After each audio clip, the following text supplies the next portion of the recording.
Paz do Senhor, meus irmãos, graças a Deus. Hoje, nossa lição de número 2. O nosso tema é a sublimidade das bênçãos espirituais em Cristo. Nós vamos ver, meus irmãos, nessa lição como é sublime o crente, o verdadeiro crente, buscar as bênçãos do Senhor. É assim que nós temos que fazer, já que nós somos cristãos, então nós não somos da terra, nós temos que buscar algo que seja permanente. Eu sei, está difícil, nós estamos nas nossas casas de quarentena, alguns estão trabalhando, felicidade para aqueles que estão trabalhando, porém, nós estamos nessa situação. Então aproveite para estudar, ler a Bíblia, estudar a Bíblia, ler livros, orar, buscar Deus neste momento. Amém? O nosso textuário que está em Efésios capítulo 1, versículo 3 diz assim: Bendito Deus e Pai de nosso Senhor Jesus Cristo, o qual nos abençoou com todas as bênçãos espirituais nos lugares celestiais em Cristo. É claro, meus irmãos, é claro que nós precisamos das coisas desta terra. É claro que nós precisamos comer, beber, vestir, trabalhar, ir e vir. É claro. É claro que a gente tem que trabalhar às vezes para conseguir algo melhor materialmente para nossa família, com certeza. O que o apóstolo Paulo está escrevendo para a igreja de Éfeso, como nós já tivemos a lição passada, fazemos um panorama, ele está dizendo para as pessoas não se preocupar com as bênçãos, somente com as bênçãos materiais, mas tem que ter o seu alvo, os seus olhos, naquilo que realmente importa, naquilo que realmente é eterno, que é a glória, que é a eternidade. Verdade prática, Deus nos elegeu em Cristo antes da fundação do mundo para que desfrutássemos das bênçãos espirituais. Este versículo aqui não é nenhum versículo que seja uma vez salvo, salvo para sempre. Não é isso que o apóstolo Paulo está querendo dizer. Deus nos elegeu em Cristo. Então, ou seja, quem estiver em Cristo, aqueles que estão em Cristo Jesus, que vão desfrutar da eternidade, das bênçãos espirituais. Esses que querem estar em Cristo. Porque uma vez nós desejamos estar em Cristo, automaticamente em Cristo, sem esperar, eu estou buscando a Deus, estou indo para a igreja para receber essa bênção, aquela. Não, não é isso. Uma vez que nós desejarmos estar em Cristo, automaticamente essas bênçãos espirituais vão vir sobre nós. Amém? A nossa leitura bíblica em classe, que está em Efésios capítulo 1, versículo 3 e 4 e do 9 ao 14, diz assim: Bendito Deus e Pai de nosso Senhor Jesus Cristo, o qual nos abençoou com todas as bênçãos espirituais nos lugares celestiais, que foi o nosso texto áureo. Como também nos elegeu nele antes da fundação do mundo, para que fôssemos santos e irrepreensíveis diante dele em amor, que foi praticamente ali a nossa verdade prática. Então não é que nós, meus irmãos, não é aquela coisa da predestinação. Não tem predestinação aqui. O que tem aqui é uma escolha. Se você estiver em Cristo, se nós estivermos em Cristo, nós vamos alcançar as bênçãos espirituais. Se nós não estivermos, não vamos alcançar. É assim, simples assim. O versículo de número 12. Com o fim de sermos para louvor da sua glória, nós, os que primeiro esperamos em Cristo. Aí vai falar da ressurreição, aqueles que esperamos em Cristo. Em que também vós estáis depois que ouvistes a palavra da verdade, o evangelho da vossa salvação, e tendo nele também crido, fostes selados com o Espírito Santo da promessa. Então, quando nós estamos buscando a Deus, nós estamos selados. Mas pode perder esse selo? Eu creio que sim. Como nós não cremos, meus irmãos, na questão de uma vez salvo, salvo para sempre, o crente ele pode estar selado.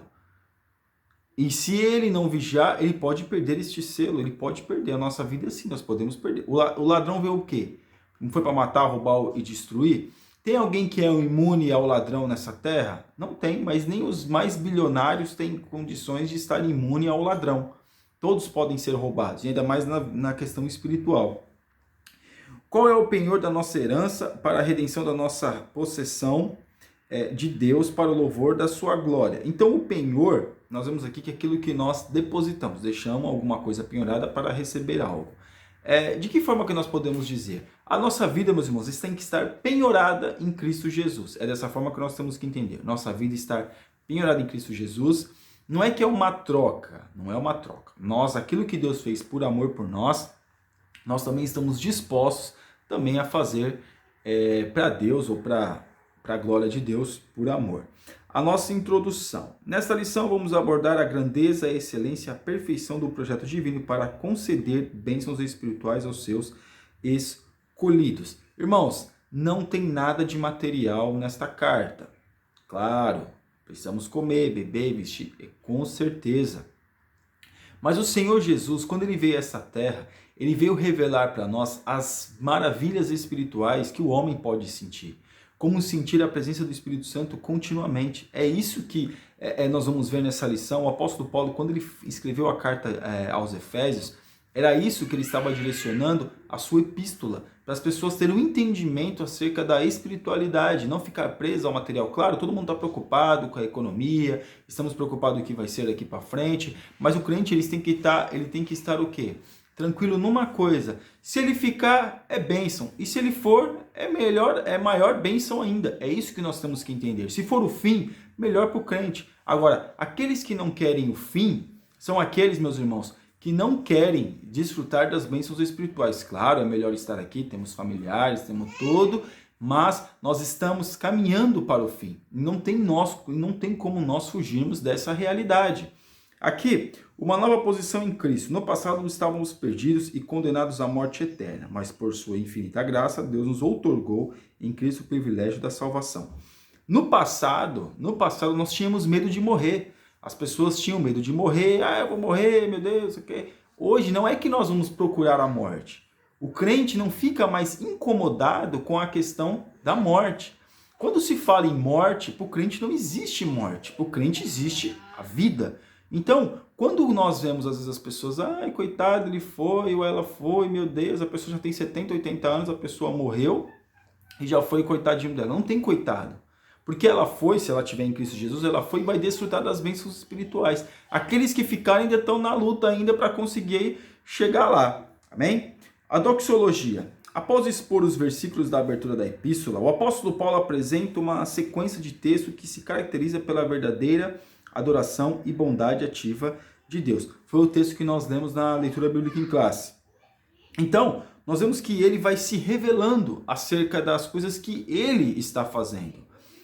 Deus, claro, se revelou a Paulo, o Senhor Jesus abriu a mente de Paulo, houve uma inspiração, houve uma revelação para que Paulo pudesse escrever essas cartas sem fugir da doutrina, sem fugir daquilo que o Senhor Jesus havia dito aos discípulos, sem fugir daquilo que Deus já tinha, que o Senhor Jesus já tinha dito no Antigo Testamento. Então nós vemos que há uma concordância entre aquilo que Paulo escreve e o Antigo Testamento. Por quê? Porque Deus sempre tratou o seu povo com amor e sempre deu oportunidade para que outros povos pudessem se render a Cristo. E o Senhor Jesus, o Deus Todo-Poderoso, sempre teve a intenção de se revelar ao mundo. Mas o Antigo Testamento não podia ter feito isso. Então, quando nós vemos essa virada do Antigo para o Novo Testamento, que nós entendemos assim, os judeus ainda não entendem, dessa viração que teve a contagem do novo calendário, nós vemos que o Senhor Jesus, Deus Todo-Poderoso, se revelou em Cristo. Então nós temos a revelação de Deus em Cristo. Isso é a maior bênção espiritual, que os judeus naqueles dias não entenderam. O que eles queriam? Ser libertos de Roma, eles queriam ser, por isso que eles lembravam sempre do reino de Davi, que eu já falei várias vezes, que o reino de Davi era um reino soberano, aquela coisa. Mas o Senhor Deus Todo-Poderoso, o Senhor Jesus, veio para abrir a mente do povo acerca das questões espirituais. As bênçãos espirituais. Obviamente que as bênçãos espirituais não são materiais, mas provenientes dos lugares celestiais. Isto é, do reino espiritual. Essas bênçãos são mencionadas na longa passagem de Efésios 1, capítulo do versículo 3 ao 14, como nós vemos alguns versículos. Tais como Deus nos elegeu para sermos santos e predestinou-nos para sermos filhos. Meu irmão, quando fala predestinou aqui, não é quem nasce, não, ele vai ser santo, Deus já separou, não, você vai ser santo aqui, você é salvo, vai ser santo e vai desfrutar das bênçãos espirituais. Você não, você vai ser condenado, não tem isso.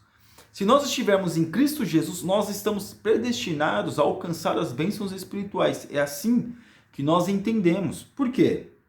Porque querer bênção espiritual não é qualquer um. Ainda mais hoje essa teologia furada aí que já vem há muito tempo já, que cresceu, depois diminuiu, agora voltou à tona de novo, que é a teologia da prosperidade. A teologia da prosperidade, ela praticamente anula tudo aquilo que o Senhor Jesus disse acerca das bênçãos espirituais, acerca de desejar conhecer a Cristo. Desejar conhecer a Deus mais intimamente, claro, irmãos, mas a gente nunca vai conhecer a Deus na sua plenitude. Porém, nós podemos senti-lo e nos adaptarmos e estarmos mais na presença de Deus dia após dia. Aqui a nova condição, a expressão em Cristo significa que somos abençoados com toda a bênção espiritual a partir de sua pessoa e obra realizada no Calvário. Então, de que forma que nós tivemos essa condição? Através da obra que foi realizada no Calvário. Porque até então, no Antigo Testamento, alguns poucos que desfrutavam dessas bênçãos. Os profetas, os patriarcas também desfrutaram, os reis, no caso Davi também desfrutou, Salomão, até mesmo Saul que profetizou. Mas nós vemos que agora todos isso está condicionado a qualquer pessoa que deseje estar na presença de Deus, de qualquer pessoa que deseje fazer a vontade de Deus. Então, nessa nova leitura, nós vemos que essa é a nova condição. De que condição? De aceitar o Cristo do Calvário, o Cristo que morreu, não para que nós venhamos ter bênçãos espirituais, bênçãos materiais, mas sim bênçãos espirituais. É claro, irmãos, que Deus sabe que a gente precisa beber, vestir, precisa comer, precisa beber água, precisa se alimentar, precisa também, se a gente trabalhar um pouco mais, ter uma vida material melhor. Claro, Deus sabe disso e às vezes nós temos que partir de nós para alcançarmos certas coisas. Mas o que o Senhor está falando é que nós não devemos nos apegar efetivamente ou totalmente a essas coisas. Como alguém pode pensar, Senhor, tomara que o Senhor não volte para mim comprar meu carro novo, para mim desfrutar minha casa nova. Não, irmãos, aí que troca. A bênção material fica mais importante do que a bênção espiritual. Parte 2. Uma vida cristocêntrica neste mundo.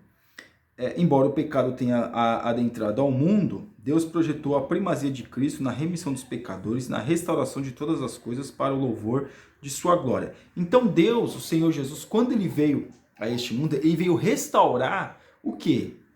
Essa comunhão que Deus tentou fazer e fez, claro, com o povo, através do templo, através do sacrifício. Então, quando Cristo ele morreu na cruz do Calvário, ele veio para este mundo, foi para renovar essa aliança, ou refazer essa aliança que o homem tinha com Deus que havia sido quebrado. Quem quebrou essa aliança? Foi o homem.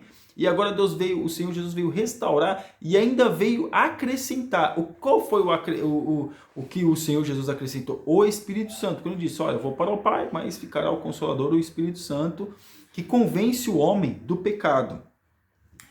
A revelação do mistério. A frase descobrindo-nos o mistério da sua vontade sinaliza a revelação da verdade que estava oculta aos santos de Deus. Que verdade é essa que estava se ocultando ali, meus irmãos? Provavelmente no Antigo Testamento a gente fosse colocar era Cristo. Não que Cristo nunca tivesse dito porque Cristo, quem teve as revelações foram os profetas, o patriarca, até mesmo no Jardim do Éden, Jó falou acerca de Cristo. Nós temos algumas passagens falando acerca de Cristo. Porém, essa vontade divina é revelada segundo ao seu beneplácito, isto é, de acordo com o que lhe agrada fazer por amor e misericórdia.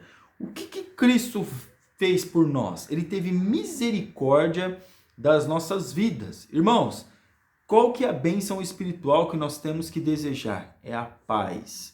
Ter paz com Deus. Ter paz com Deus em Cristo Jesus. Por quê? Porque hoje as pessoas com bilhões guardados estão morrendo de medo. Claro, só fica meio assim, meio cá, meio lá, pelo fato de quê? Pelo fato de não vai passar necessidade, não sei o quê, aquela coisa. Porém, ficam com medo de alguma catástrofe, de alguma coisa financeira. É claro, meus irmãos, eles estão de uma certa forma, acaba tendo uma imunidade pelo fato, de certa forma, pelo fato de ter muito dinheiro. Porém, se acontecer de eles vir contrair alguma doença, ou este vírus aí, aquela coisa, eles ficam morrendo de medo. Claro, eles vão ter muito mais recursos para se tratar. Porém, não tem paz. Sabe por quê? Porque tem medo e morre de medo de morrer. O crente que não tem medo de morrer, o crente fica em paz, o crente tem paz, mas aqueles que têm medo de morrer não têm paz. Então é isso que o apóstolo Paulo está dizendo, e essa é uma das revelações do mistério, ao qual Cristo trouxe para nós. Porque aqui,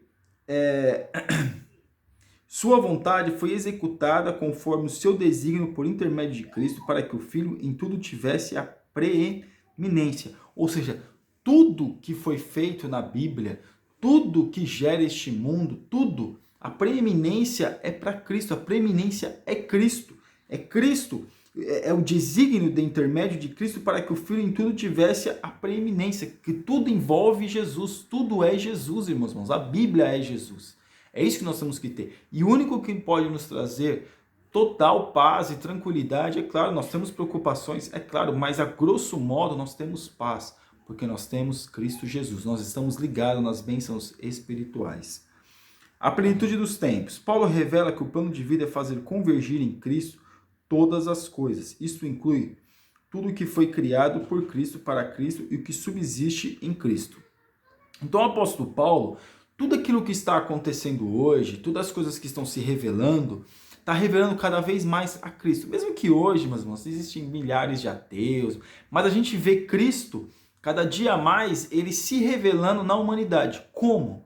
Como? Através da sua palavra que está sendo cumprida.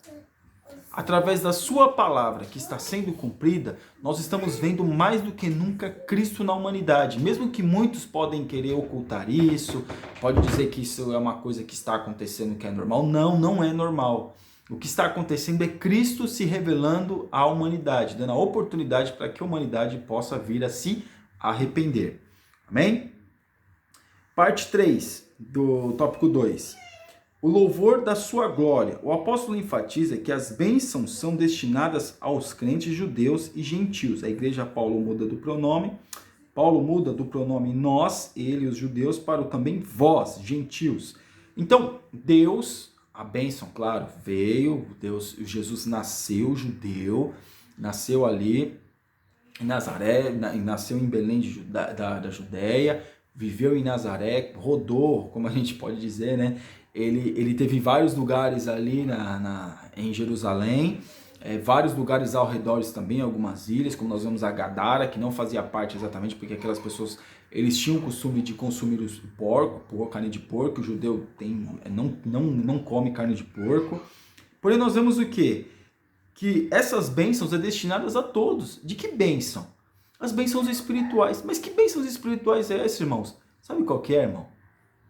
É ter paz. É quando nós lemos a Bíblia, nós nos consolarmos com a Bíblia, porque o Espírito Santo de Deus nos consola. E nós temos uma revelação, entendemos como funcionam as coisas. Deus abrindo a nossa mente para que nós venhamos ter o quê?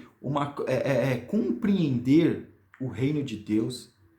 É lógico que nós não vamos compreender na sua totalidade, mas nós temos uma intimidade com Deus, conhecer mais a Deus. Quem conhece mais a Deus, confia mais em Deus, sabe quem Deus é. Então essas bênçãos espirituais, para o louvor da sua glória, é para nos atrairmos cada vez mais na presença de Deus, para que nós venhamos estar mais íntimos com o Senhor. É isso que Deus deseja que nós venhamos fazer. Por isso que ele revelou seu Filho. Por isso que Jesus ele contava parábolas, para quê? Para que venha aguçar a mente dos discípulos e das pessoas que quando ouvia, para quê? Para desejar conhecer, para decifrar, porque as pessoas gostavam muito de enigmas naqueles dias. Então Jesus contava as parábolas para ver se as pessoas conseguiam colocar o raciocínio para funcionar. Hoje as pessoas raciocinam muito pouco, mas aqui, para o louvor da sua glória, foi revelado tanto aos judeus quanto aos gentios a verdade. E que verdade é essa? O evangelho que envolve, que nos traz, que nos faz com que a gente venha cada vez mais estar em Cristo Jesus. O Espírito Santo penhora nossa herança. O selo do Espírito Santo, aquele que ouve a palavra de Deus, o evangelho da salvação, e que por meio da fé se rende a Cristo, recebe o selo do Espírito Santo no momento da conversão. O que o Espírito Santo ele faz na vida do homem? Primeiro, ele convence o homem do juízo, convence o homem do pecado e convence o homem da justiça. Né? Do juízo e do pecado, eu sei que talvez não esteja bem nessa ordem, mas o Espírito Santo ele convence o homem que o homem é um pecador, que o homem necessita muito de melhorar a sua condição. É isso que o Espírito Santo... Uma das coisas que o Espírito Santo faz é nos consolar, claro, é o Consolador, mas ele também nos mostra e nos dirige ao quê? Ao arrependimento. O Espírito Santo ele faz isso, ele nos dirige, ele nos leva à conscientização, acerca daquilo que nós podemos nos arrepender.